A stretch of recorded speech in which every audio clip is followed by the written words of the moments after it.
The U.S. is moving to build a roughly $12 billion stockpile of critical minerals, resources vital to national defense and economic security. What signal does that send to China? To discuss, NTD Steve Land sat down with Texas Republican Congressman Nathaniel Moran. He's a member of the House Select Committee on the Chinese Communist Party. Congressman Nathaniel Moran, thanks so much for joining. My pleasure. Thanks for having me today. It's great to have you with us. So the United States developing a roughly $12 billion stockpile of critical minerals, this according to the International Energy Agency. With that said, China controls about 90% of global rare earth processing capacity. Given that, why are these critical minerals so central to deterring China and reducing our own vulnerabilities? Well, the stockpile is a great idea, but it's a short-term stopgap measure, effectively. We have to figure out how to get critical minerals that are sourced and also processed in places other than China long-term. Otherwise, we're always going to be captive to China. But certainly in the short term, stockpiling them, not just for military purposes, but also for civilian purposes, which is part of the rollout that President Trump is talking about, is critically important to our long-term goal of decoupling from China. Now, yesterday, bipartisan legislation coming out of your committee, the Select Committee on the CCP, regarding foreign technology used by the federal government. How pervasive is this, and how does this bill ultimately strengthen proactive investigations into removing the risk? So this bill is a great bipartisan measure to move this Security Council effectively into a new bucket where has additional congressional oversight. It's not just within CISA, but now has a permanent home where there's more accountability to us in Congress about what goes on. Also provides for greater strength and authority by the council to say, no, you cannot actually do business here in the United States, has a closer watch on China altogether. And that's critically important. We're looking for every different avenue that we can to either, as I just mentioned, decouple from China, or also to prevent their technology from coming to the United States. Most of that technology then is being used by the CCP to gather information about us personally, or to be put somewhere in the stream of commerce, and including things like our utility infrastructure, which is critically important to us and which could be used against us if we don't keep Chinese technology out of those sensitive areas. Congressman, how loose would you say the restrictions are and perhaps were, and has taxpayer money ultimately been used for technology linked to the CCP, potentially compromising our own national security?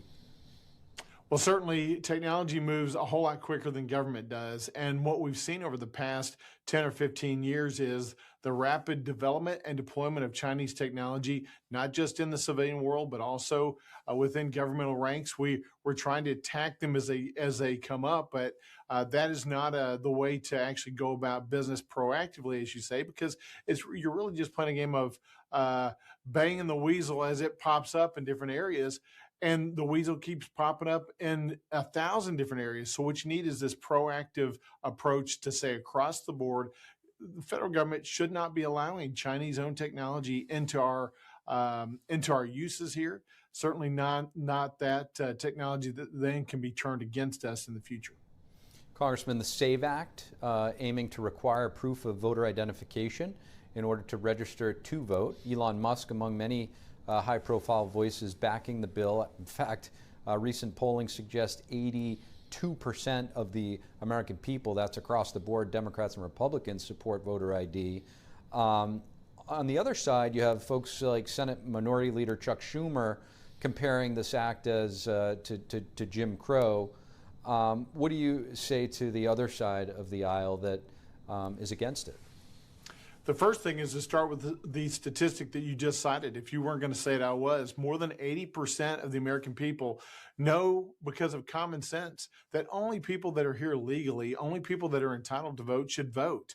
And what is the problem with presenting an identification at the time that you register for voting? That's all. That's really the essence of this bill, is to say, look, we're not going to let you register to vote simply by checking a box, but you've got to present identification that says you really are entitled to have a voter card and to show up and to vote in federal elections.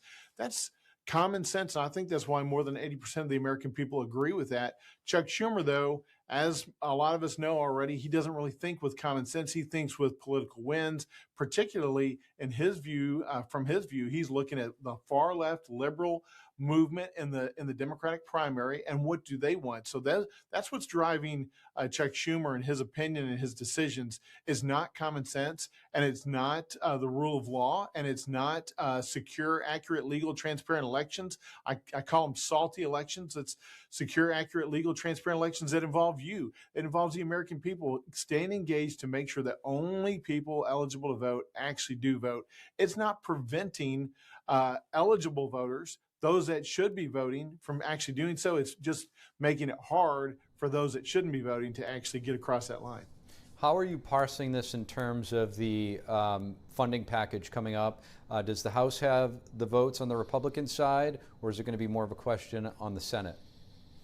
Well, we're hoping that whatever the president works out with the Senate side is something that that is the right way to move forward on the DHS package. We have great deference. We're giving great deference to the president in this particular instance to work out these minor details, because a lot of the issues surround the executive branch and how DHS is actually performing across the United States. And so we know those are issues that he needs to work out. We already had a worked out bipartisan deal with DHS. And so just a minor tweaking needs to happen. I have great full faith in the president and his team to get that done. I wonder, though, if the Democrats in the Senate are going to start splitting with the Democrats in the House. We saw some of that this week. A little tension, more than a little tension, actually, between House and Senate Democrats.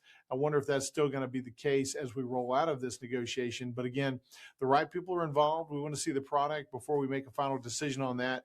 But certainly, DHS is critically important, not just for CBP purposes, but also for FEMA purposes and for the Coast Guard and for a number of other things that are caught up in the totality of that package.